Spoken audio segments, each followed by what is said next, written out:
Combien y a-t-il de pays dans l'Europe? Le 9 mai, on fête la Journée de l'Europe. C'est la date anniversaire de la déclaration Schuman de 1950, le texte fondateur de l'Union européenne, UE. Les 6 premiers membres de l'Union, en 1957, étaient l'Allemagne, la Belgique, la France, l'Italie, le Luxembourg et les Pays-Bas. Aujourd'hui, l'UE comprend 28 États, s'étend sur 4,5 millions de kilomètres carrés et compte plus de 500 millions d'habitants. Mais est-ce que des pays peuvent encore entrer dans l'UE ou bien la quitter? L'Union a d'abord accueilli des pays au compte-gouttes. Le Danemark, l'Irlande et le Royaume-Uni en 1973, la Grèce en 1981, l'Espagne et le Portugal en 1986.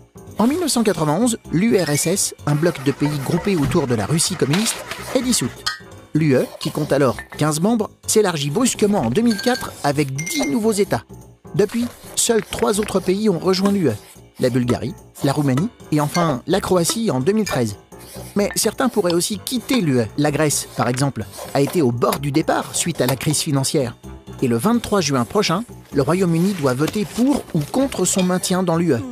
Le Brexit, pour British Exit, sortie britannique en anglais, est souhaité par les eurosceptiques, qui ne croient pas à la construction européenne. S'il est voté, il pourrait entraîner la sortie de l'UE d'autres pays, comme la Pologne ou la Hongrie, où les eurosceptiques sont au pouvoir. Tu te poses des questions? Nous, on y répond.